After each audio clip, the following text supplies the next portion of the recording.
Good morning.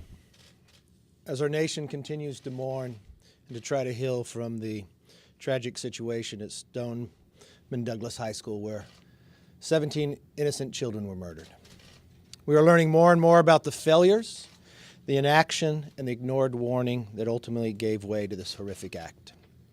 As the investigations continue to look into how this happened, even after all the warnings, important debates are taking place to make sure nobody like this deranged Mr. Cruz person can get their hands on a firearm again.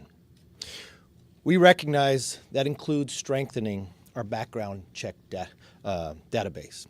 That is something, as many of you know, that we took up last year in December, the Fix NICS bill. We look for the Senate to continue to work towards that. We look to having that bill become law.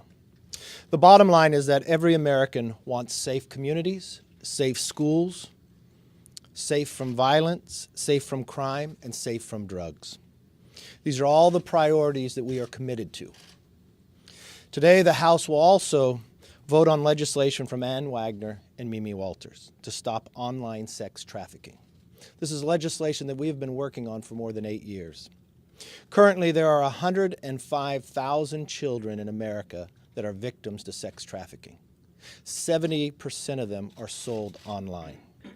Tomorrow, the House Energy and Commerce Subcommittee on Health will hold their first of 3 hearings to combat the nation's opioid epidemic. Every day, 175 Americans die from opioid-related overdoses. This is not just a number. Those are brothers, sisters, mothers and fathers, and friends who lost their battle to a devastating enemy. I look forward to bringing legislation to the floor this year to help fight and end our nation's opioid epidemic once and for all. We will also not have votes on Wednesday and Thursday lying in honor of Billy Graham. And I think ending today, I'd just remind individuals of one of the quotes from Billy Graham. "The will of God will not take us where the grace of God cannot sustain us."